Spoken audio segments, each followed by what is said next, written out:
Welcome to Thinking Green. I am Rana, and tonight's show is an update on Fiddleheads Food Co-op. We've had a few shows over the years about Fiddleheads, and I look back, and the first one was in early March of 2008. So it's not exactly a coincidence that this show is coming up shortly before Fiddleheads is celebrating its 11th anniversary.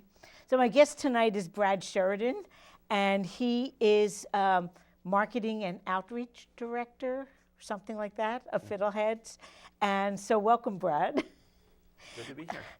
I guess the first thing I was going to ask you is you're one of the relatively new staff members at Fiddleheads, at least in the office realm. What drew you to working there, and what's it been like? Well, I've been there almost a year. I think in March it'll be a year. I saw the ad for the job. That's what drew me there. I was looking for something, and I knew a couple people that were working there. Turns out I knew more people than I thought working there, and the more I looked into it, the more excited I was to start there. Now, was there a marketing and outreach person before you, or was it a position that Fiddleheads just decided it needed? Well, I think there wasn't someone there directly before me, but it had been a position a couple different times, I believe. And it's often when there's a tough time, it's often one of the first things that's cut. So I believe that's what happened this time. And then, the time comes where it's all adding up again, and you have to find someone to do all that work. And it seems like the kind of position that you really kind of need in the long run if you are going to grow and be profitable. I mean, obviously, I'm going to say that. It's my job. But I think so. I think that I think that everyone who works there does my job, whether I'm there or not. So it feels like you can get away with it for a little while because everyone is in marketing. We don't realize it, but at its core, marketing is just like selling the right people the right things for the right price at the right time. That's like everybody has a part in that. Everyone who works with me. I often have to be humble about my job because I see other people do what I do better than I do in small instances. I kind of picture my job as also recognizing how to get other people to help me do my job better. And let them kind of have the spotlight. Well, one of the nice things about Fiddleheads is, since the beginning, it really has kind of felt like part of the community, even when it was, 11 years ago when we had a show about it.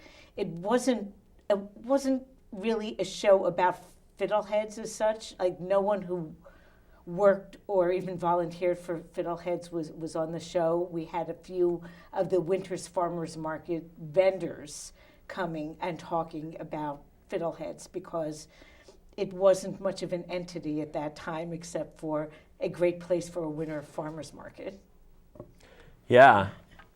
I don't know if I was ever actually in there when it was just the Winter's Farmers Market.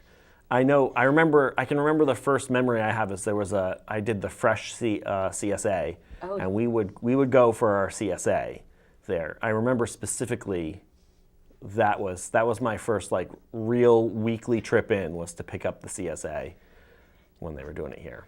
Yeah, I don't know who thought of the Winter Farmers Market, but it seemed at the time like a genius move. The building wasn't ready to be turned into a store again.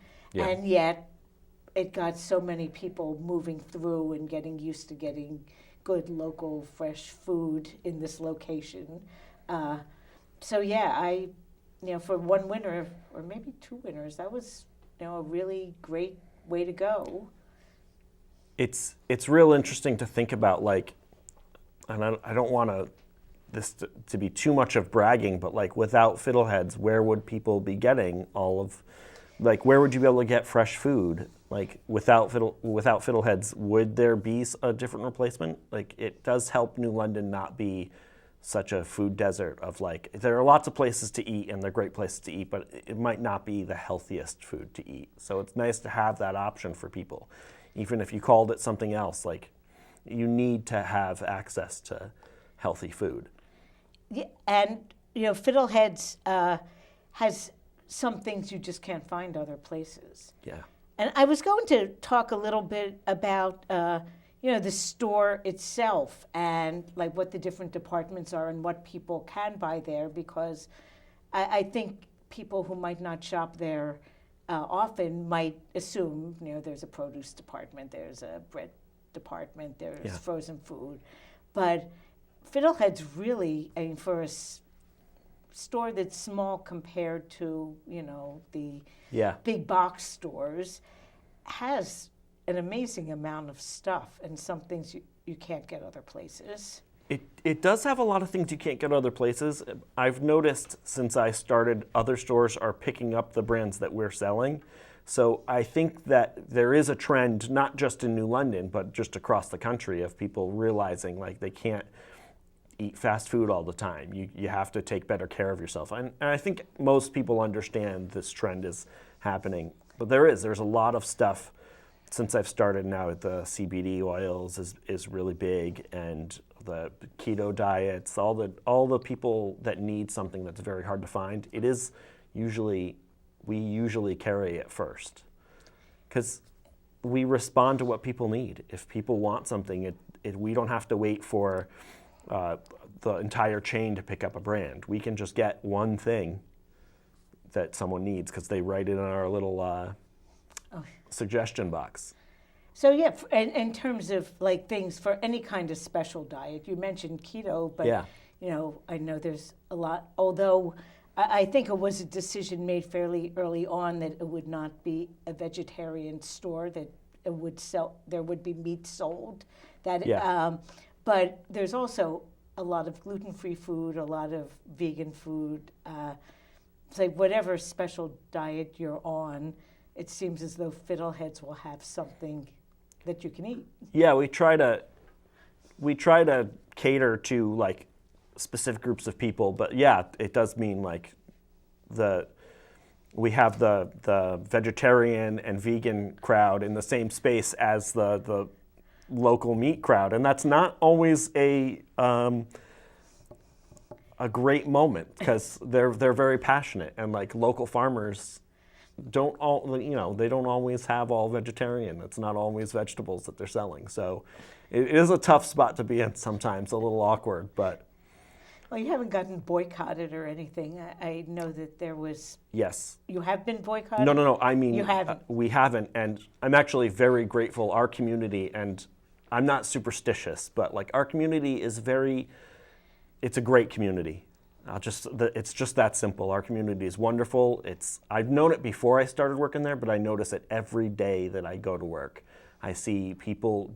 I don't even think the people realize how good they get along with each other. It's really been inspirational for me personally to just go to work and I'll just walk out to the front and just look at everybody and take mental notes of just everybody gets along. We don't have any instances. I go on the Facebook groups for other food co-ops, and it's not always that way. There's something special about New London, and I don't know, maybe that it's not always in our favor, but we've got a thicker skin or something. I don't know what it is, but there's something about New London that's very special. I agree with you, and I think part of the thing with Fiddleheads is that it accommodates people who have all these special needs and special wants, but it isn't really imposing. Yeah. I mean, the people who want processed food, junk food, Fiddleheads is not going to be their store of choice. Correct. But anyone who's really thinking about what they want to put in their bodies, whether they're keto on one end or vegan on the other end, or raw food or whatever, it's there. But I don't know, everyone can be accommodated without beating other people on the head with your own opinions.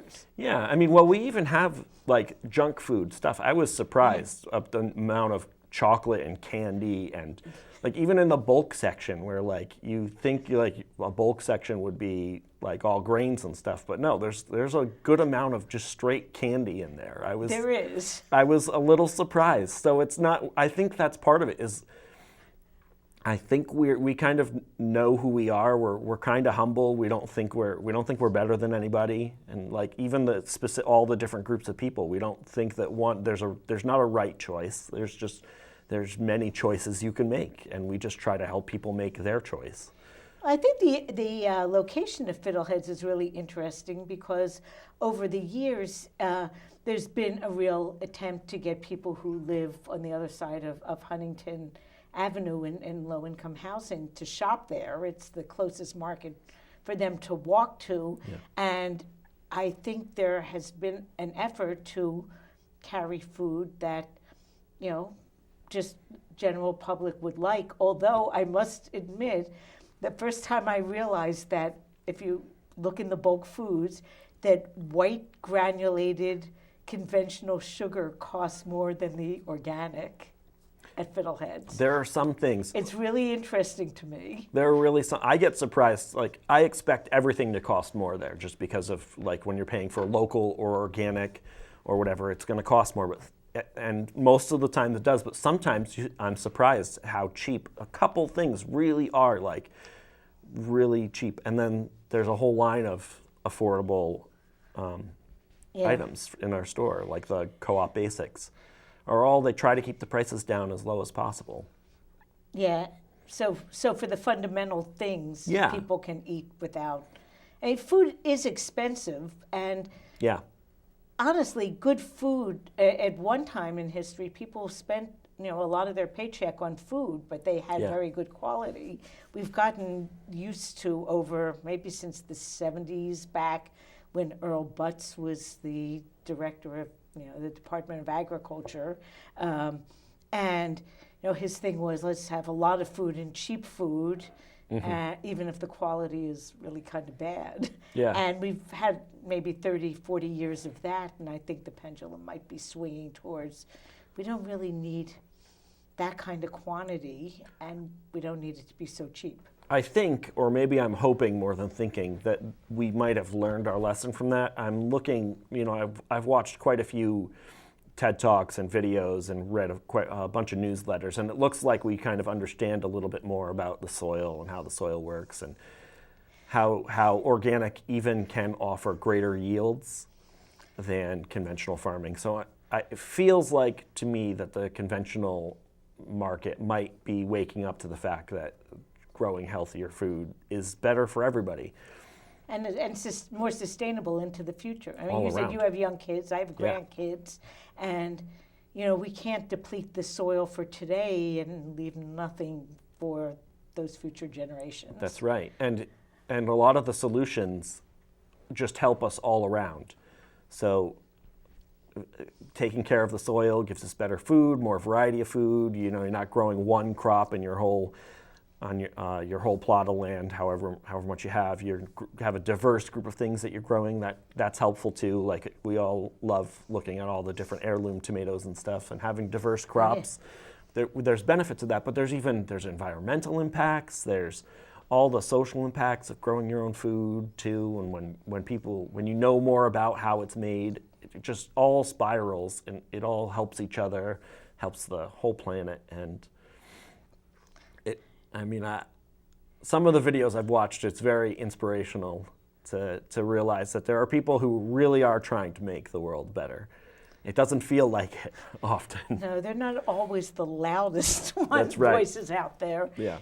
Well, I wanted to talk a little bit about, another level in which Fiddleheads seems like it's trying to make things better, and maybe talk a little bit about the cooperative model of having a business. It isn't a store that's owned by a rich guy or a bunch of shareholders that want their dividends and nothing else. Yeah. So how does it affect like day-to-day operations at all that it's a co-op and not really a conventional business? Yeah, it really does. Because the co-op it's basically owned by everyone any member of the public who wants to own part of the co-op can become owner member, and they immediately get all the rights of being a member, even if It's $175 total, but you can pay in installments. And as soon as you pay that first installment, you can start voting, you can run for the board, you can go to any events that we're holding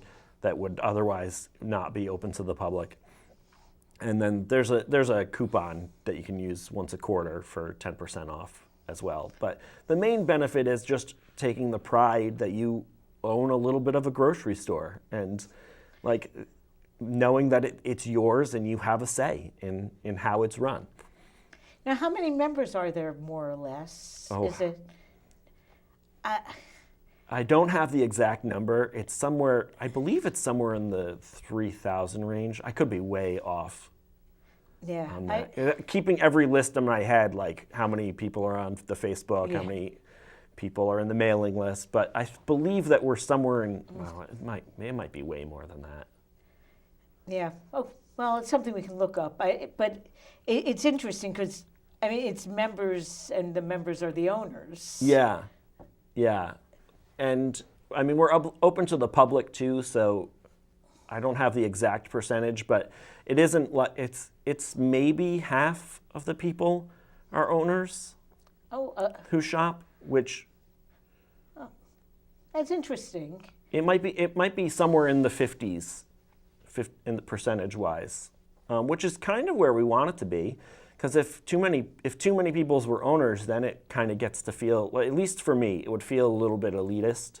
Like you can only shop here if you're paying your dues, and we don't want that. I mean, we want everyone to be welcome. We try not to be too pushy about getting people to be a member. And in fact, at some point, maybe 5-6 years ago, you know, some of the member privileges were shifted a little bit. I think it in its early days, members either got a discount every time they shopped or other people paid a surcharge. I don't remember which way it was, but every time you shopped, you got a better deal if you were a member. And now members still have advantages, but it isn't as though people who aren't members are suddenly, you know, being told you're sort of second class. Yeah. And we switched to NCG, which is basically a cooperative of cooperatives. So we get slightly better pricing and a lot of great marketing promotion. There's the sales flyer that goes out to all the NCG members. So there's some sense of unity to what the sales will be that week and whatnot. And it used to be you got, I think, 2% off every time you shopped. And now it is 10% once a quarter, which the 10% can be great. But if you were to come in every day and buy like a coffee and you weren't spending more than like maybe $10, there's no way the 10% is going to work out for you. There's a few people that I've talked to they're still a little sore. I don't know. I find that when I'm organized about it, like there's usually at least one big like holiday or occasion like per quarter. So you kind of plan like one big shopping trip a quarter, and I don't know. I've made out really well if it's like before Thanksgiving and, you know, suddenly I have a $150 shopping trip. It's really noticeable. Oh, it can be I think for most people it really can be, especially when you organize that way. It's like anything though, if you make any change, you know, we don't like change very much, so it's understandable. We try to at least respect that. Like, we know you don't have to like every decision that everyone makes. We try, but you just can't please everybody. And I want to mention to people out there, you know, there's a Facebook page, but there's also a website, fiddleheadsfood.coop. Yeah. And I noticed that the sale flyer is one of the many bits of information on the website. Yeah, we have the sales flyer on there. I've made it sort of my, it's one of my new goals is to work on the website more diligently. It's like everything else, like it demands a lot of attention.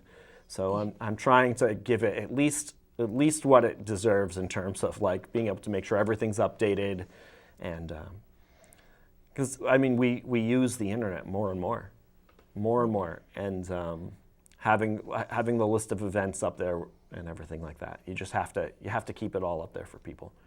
Yeah, it's more.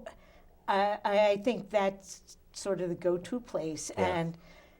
And speaking for myself, like we're just so used to being able to get information very quickly that way too. Yeah. So if it isn't where we want to find it, we don't always really want to go the extra step to figure out where else it might be. Yeah. Yeah, I've gotten so accustomed to just, if I can't find out exactly that second, I almost don't even try at all. I'm like, oh, it's not on my phone? Forget it. Now, you mentioned it's a co-op and the board. Now, what's the makeup of the board and what does the board do? The board is made up of 9 different people, and they sort of guide the general. They're not really involved in anything in the store of day-to-day operations, but they offer like a general path forward for the co-op, and they're elected by the members. And they do, every year, 3 of the members are up for re-election, or I should say 3 of the spots are open every year. So, and you So can it's like only all run staggered terms. Yes, it's staggered terms, and I believe you can be a member for 9 years. So that way, you're always getting some fresh faces in there, which is exciting to me. I love getting new ideas. The flip side of that, of course, being you're always getting new ideas. It's hard to wrangle everything together. But the board is. They're very passionate, even though they meet once a month, and it's open to any of the members could sit in on the board if they wanted to. Now, where see and what's when are on. those meetings held? I think I read they were on Tuesday night, which They are on means Tuesday that nights. I can't usually get there, Yeah. except in I believe it's 6 o'clock, and it's right around the corner from Fiddleheads. There's a law office that they have their meeting in. I don't have the exact address. Yeah. I did go to a few of the meetings. I think 2 or 3 of the meetings. They're meetings. They're kind of hard to sit through if you're not into it. But it is. I think it's important sometimes for people to understand how things are being run, especially if you really care about the co-op. Sometimes you have to do the boring work, the not so exciting part. Someone has to do it at least. Yeah. So what kind of decisions get made on a board level? I'm guessing, I mean, all of us owner members, we don't get asked to vote on things except for, electing board members. So what kind of, I'm guessing the management, the staff deal with a lot of day-to-day Yeah. operations. So what's the level of decision-making of the board? They do a lot. A lot of it's the minutia, like of keeping the board itself going, which is quite a bit of work anyway. But so we're planning the annual meeting, which is done by a committee made up of some board members, and like I'm on that committee, even though I'm not a board member. So that one, we meet and decide like what we're going to do for the annual meeting, and we're running an art show that's going to go along the same time as the meeting. Oh, nice. At the Hygienic. So that's exciting for me personally. And they planned. They just did a retreat on. They're trying to do more like racial diversity in the co-op, just understand it better. I think right now there's like one non-white board member, and we just want to be aware of that kind of stuff because that's not the people who come into the co-op, and we want to reflect the people who shop in the store better. Yeah. And so that's been one of the missions that we've been the board has been focusing on. We're also trying to pay better attention to that in the store as well. Now, I've seen though, if we look at this, people who are in the front of the store staffing it, it seems like there's a lot of age diversity, Yeah. ethnic diversity, racial diversity, which I guess makes a lot of sense. New London is that kind of community. Yeah. It isn't just subdivisions of old people who are between 35 and 55 years old. Right. Right. Yeah. And we we love culture. I don't even mean Fiddleheads, like as people, like we all love going out and trying new foods and going to learn new dances and stuff like this. So we might as well incorporate that on all of our experience. And that's what we want to be a grocery store to everybody. That doesn't mean everybody who looks exactly like us. So at some point you have to make an effort though to change things. You can't just ask people what you should do different. You really have to say, what do I need to actually change about me personally? And we're trying, we're working on it. It's hard to break some of these habits, but.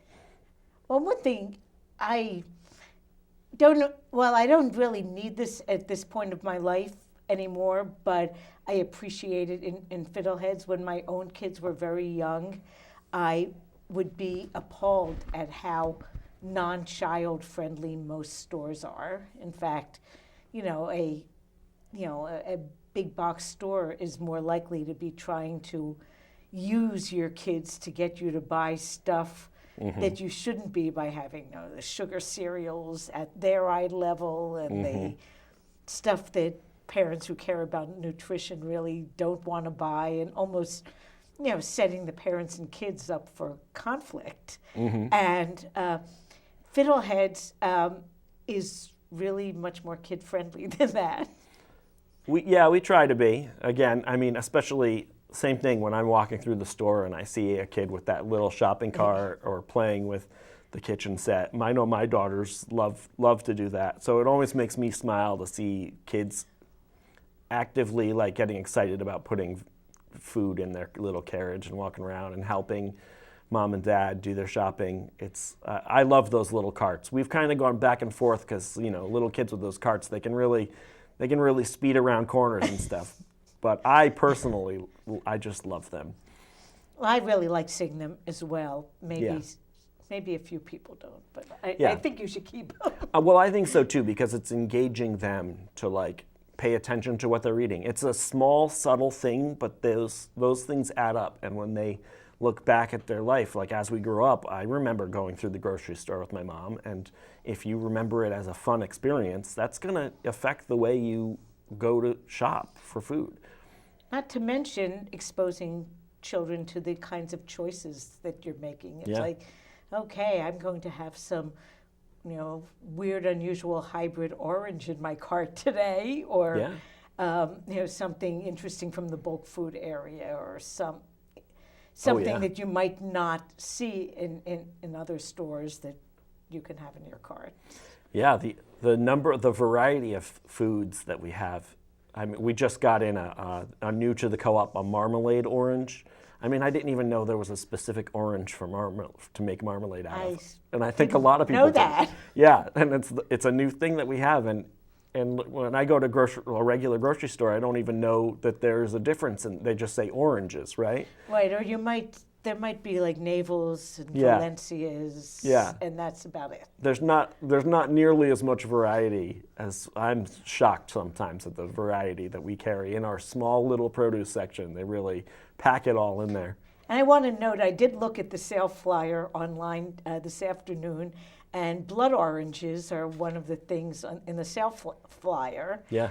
So I had my first blood orange when I lived in Israel, 45 years ago, and it isn't something I buy all the time. Yeah. But there are a ton of kinds of oranges, so you can get blood oranges at Fiddleheads, marmalade oranges, and then I don't even know what kind of oranges we've picked up that the inside is the color of a pink grapefruit. Yeah.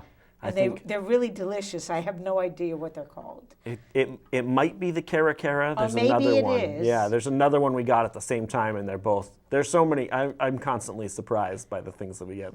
I just saw Buddha hands a couple months ago for the first time. There are these crazy tentacle-looking citrus fruit that's mostly used as a ornament / air freshener.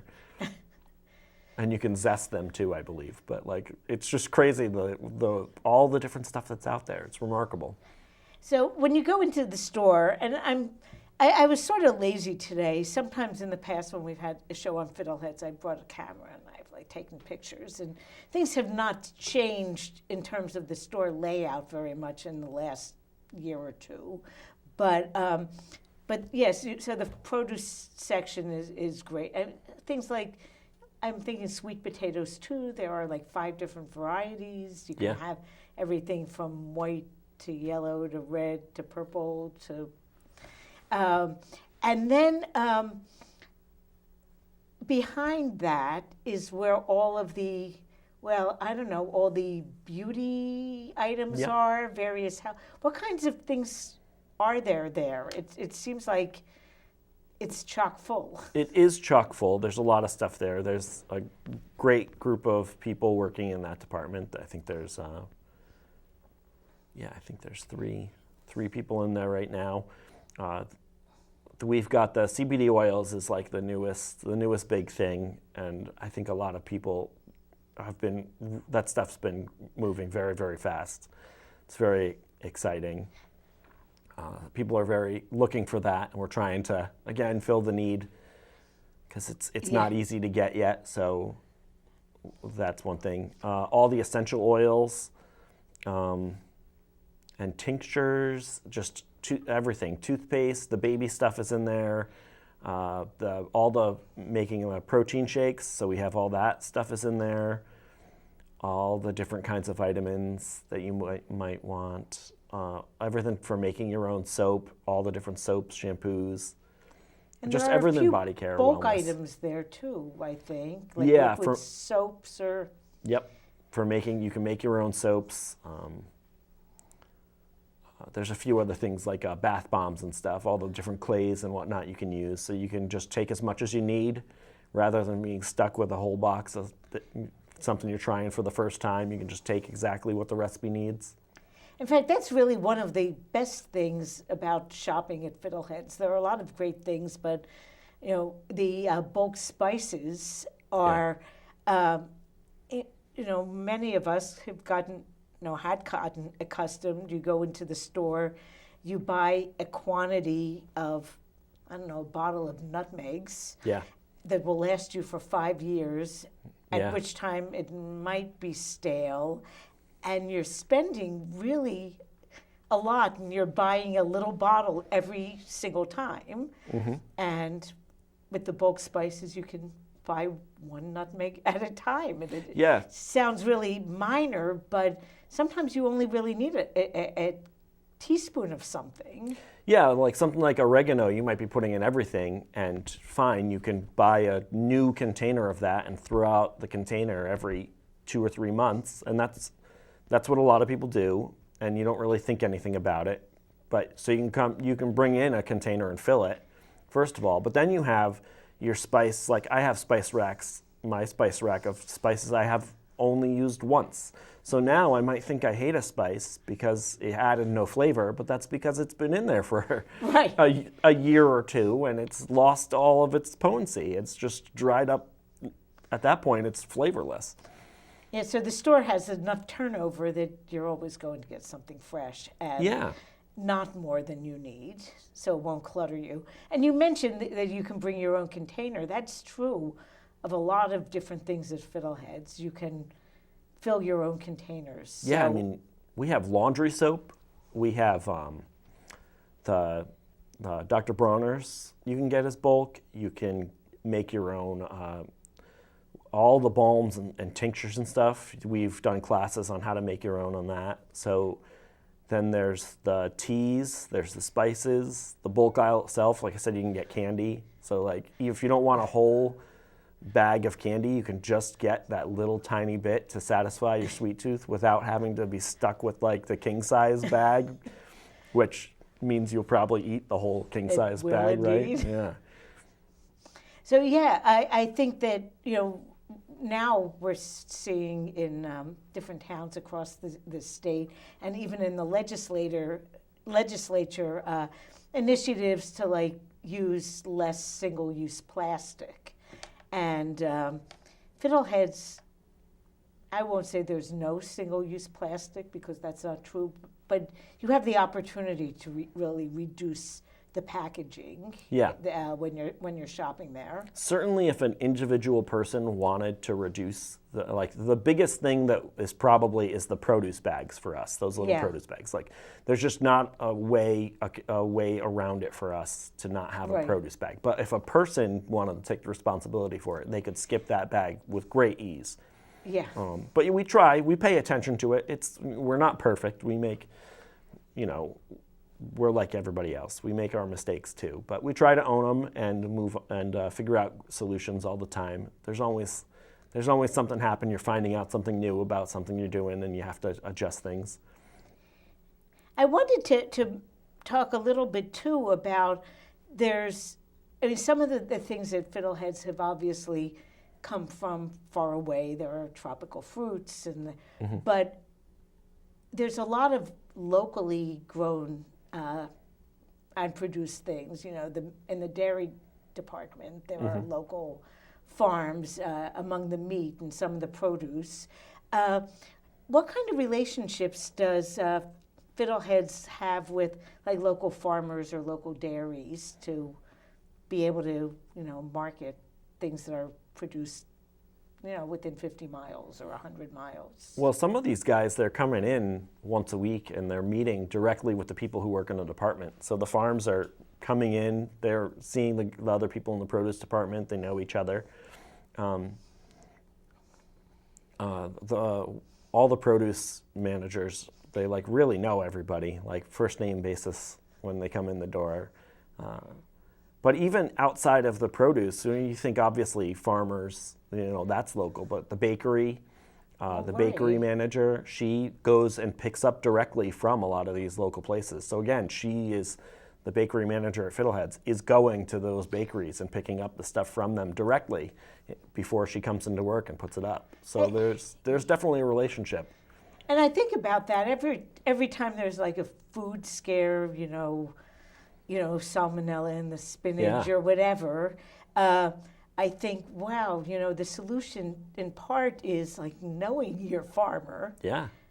So Fiddleheads is kind of doing that job for us in some ways. Yeah, I think that even if you trusted Fiddleheads 100%, it would not hurt you to know the farmer. My father-in-law has a farm up in Vermont, and just being able to take my girls up there and just being able to see how much work goes into it, and even when they're not an organic farmer, they haven't been certified by the government, just seeing someone who cares about the land, you just know and feel good about it. And there are local farms here. You can go to their farms and watch them work, and you can meet the people who are making your food, and what a difference that makes when you know how much they care about what they're doing. You just can feel a lot safer.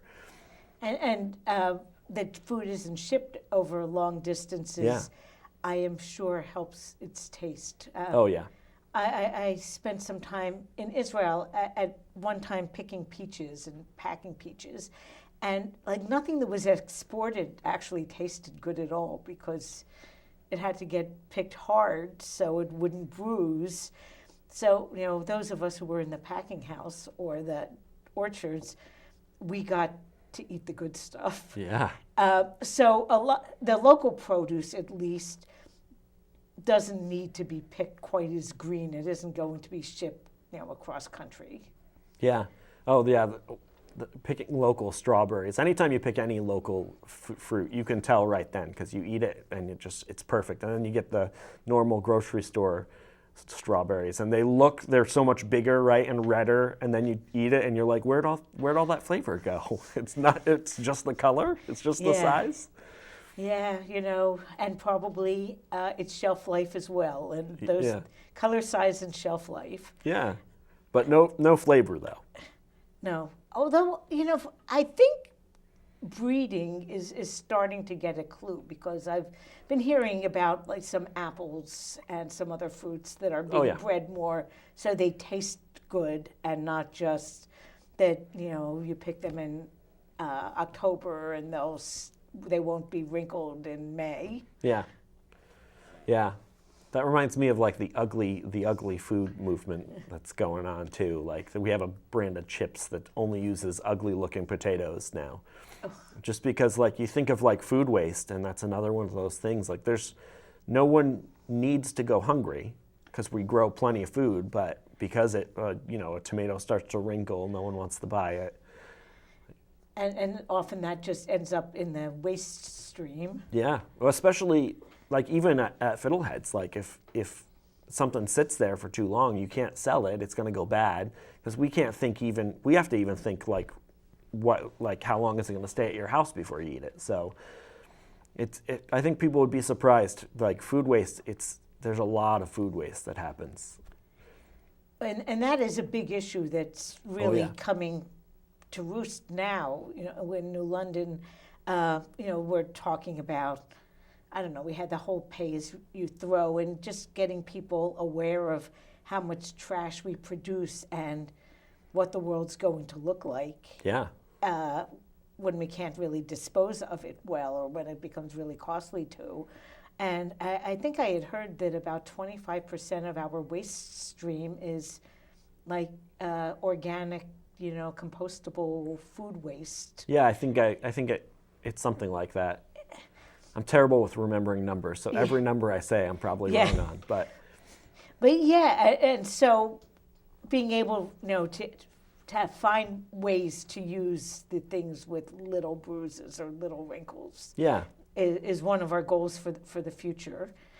Now, I don't know if we talked about it before the show or during, but one of the new things at Fiddleheads over, I don't know what period is prepared foods. Now, when you go to the part of the store near the bread, there's also a cabinet that has a lot of prepared foods.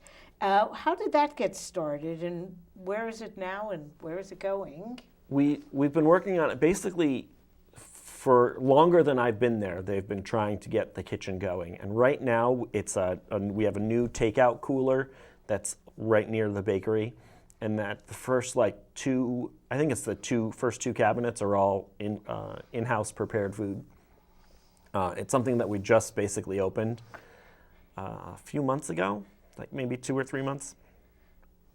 I think after Christmas it opened. Hold on.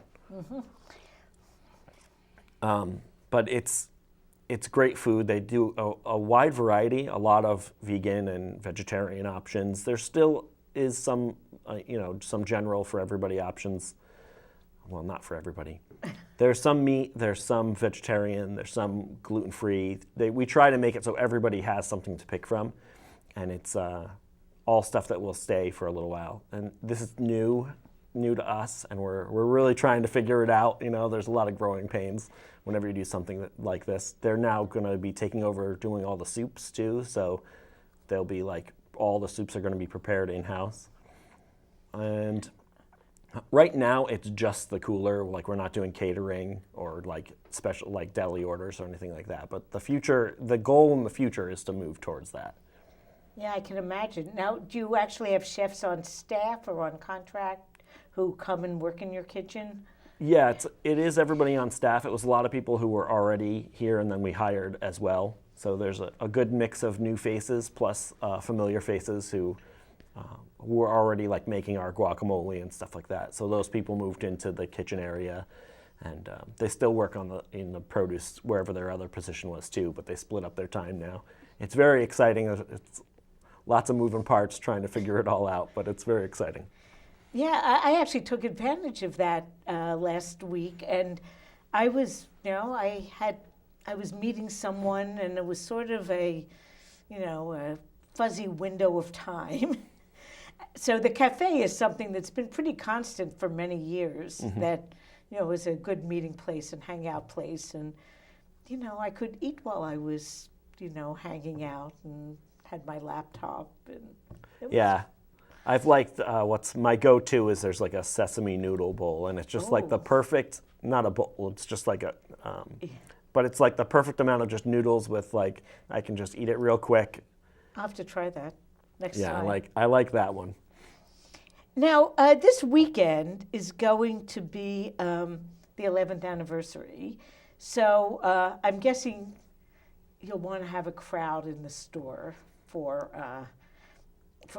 So what's happening? Well, yeah, it's the birthday party. We're doing Turn It Up to 11 for the 11th anniversary. We're trying to have a little bit of fun with it. There will be, so on the Saturday, on the 9th, there will be a DJ from, I think, 11 to 2. We will have cake, gluten-free and vegan. At 1, there'll be a little ceremony. I think a board member or two will be serving some cake. There will be vendors and food sampling all day from the kitchen, and we have stuff from other vendors who are coming in. There'll be tables throughout the store. Oh, cool. My understanding is it's a lot of people, so there will be a lot to do, a lot of familiar faces. Again, community is wonderful, so I'm sure they'll all be gabbing with each other as much as with all of us. There's people coming for the wellness section. There's people coming for all the local, Smart Chicken is going to have some stuff there. We have some gift baskets and raffle items to give out. We're trying to pack as much fun in as possible for that Saturday, plus 10% off the whole store. So, and that's for everyone. And that's for everyone.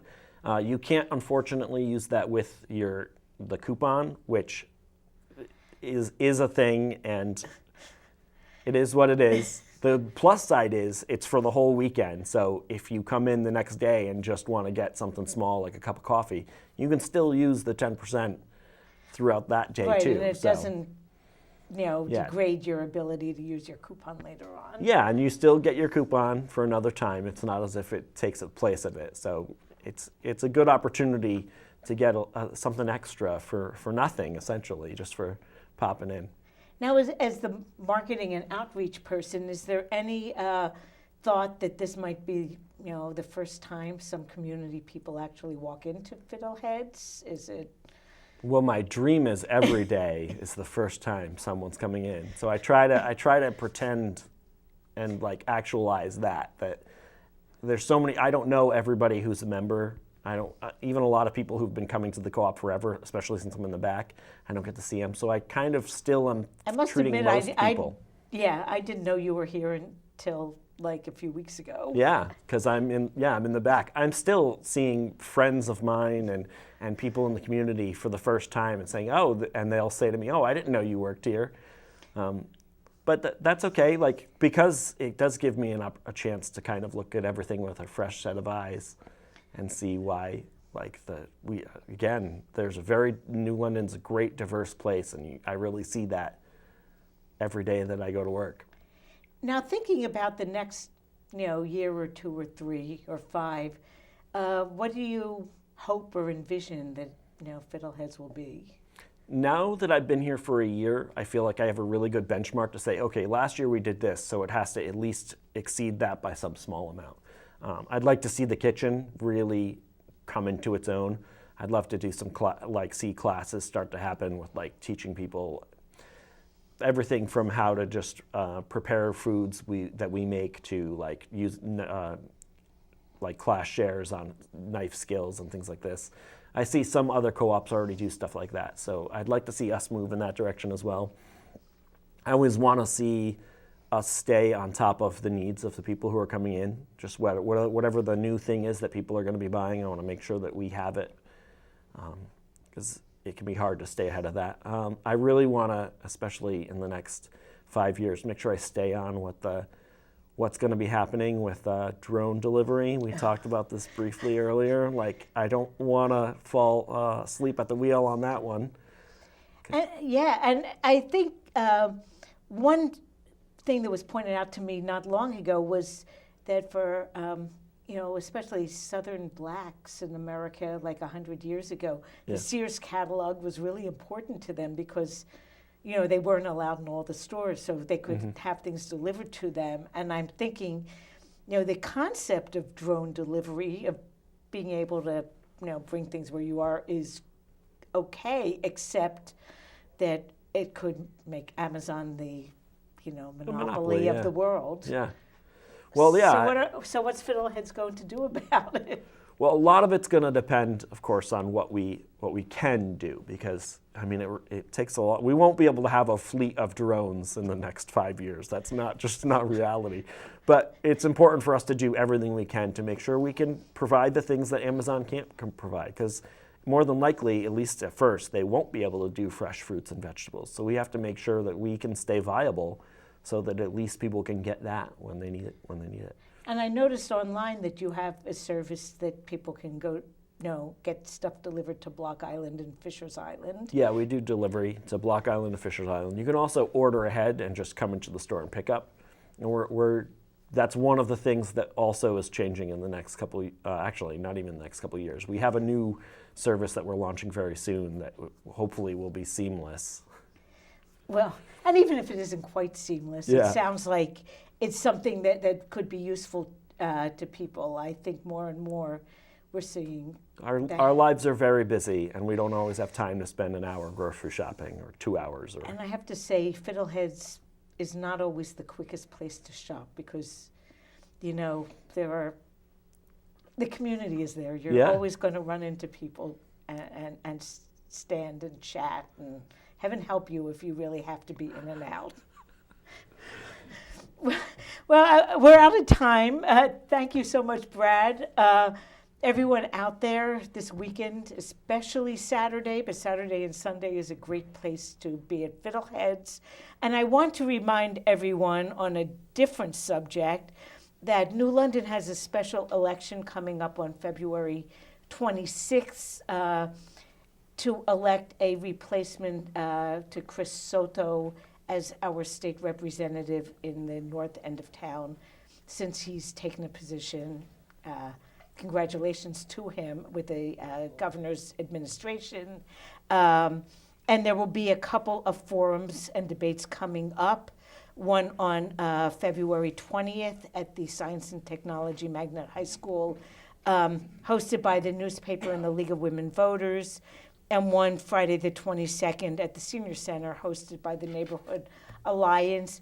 It's a 4-way race, and I recommend people come out and meet all of the candidates so we can get the best one in. So thank you, and I think we're out of time. So we'll see you next week. Thank you.